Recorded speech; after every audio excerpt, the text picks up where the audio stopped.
ગુજરાત વિધાનસભાની અંદર પસાર કરવામાં આવ્યો હતો. એના સુધારા વિધેયક બિલ લઈને આવ્યા હતા. એ બિલની અંદર મેં મારા વિચારો રજૂ કર્યા, સજેશન પણ મેં સૂચનો પણ આપ્યા છે.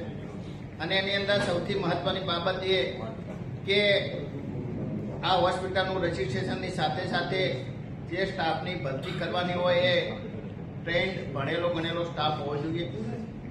મેં જે રજૂઆત કરી એ રજૂઆતનો હેતુ એ હતો કે જૂની હોસ્પિટલો હોય અને વર્ષોથી 25 કે 20 વર્ષથી એ હોસ્પિટલની અંદર લોકો કામ કરતા હોય, એ ગુજરાતીની અંદર કહેવત છે કે ભણેલા નહીં પરંતુ ગણેલા અનુભવના આધારે એ લોકો એટલા બધા ટ્રેન થઈ ગયા હોય છે કે ઘણીવાર ડૉક્ટરની ગેરહાજરીમાં પણ એ જાતે ઓપરેશન કરી દેતા હોય, એટલા સક્ષમ હોય છે.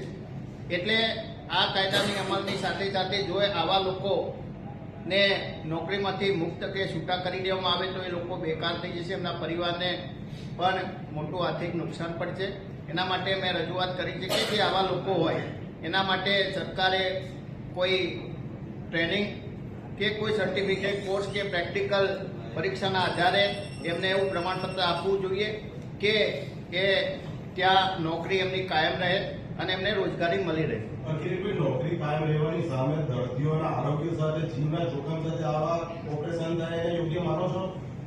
મેં જે વાત કરી એ જે પેરામેડિકલ સ્ટાફ છે, નર્સિંગ હોય કે અન્ય લોકો, આટલા વર્ષથી ગુજરાતની અંદર તમે એક પણ હોસ્પિટલ એવી નહીં હોય, ખાનગી હોસ્પિટલો કે એની અંદર વર્ષોથી બિન અનુભવી ભણેલા લોકો કર્મચારીઓ કામ ના કરતા હોય.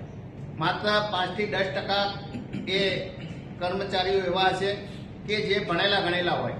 રાજ્ય સરકારની અંદર પણ એક્સરે ટેકનિશિયન કે ફાર્માસિસ્ટ જે લોકો છે એ એક પણ મોટાભાગની ફાર્મસીની અંદર ક્વોલિફિકેશન ધરાવતા હોતા નથી.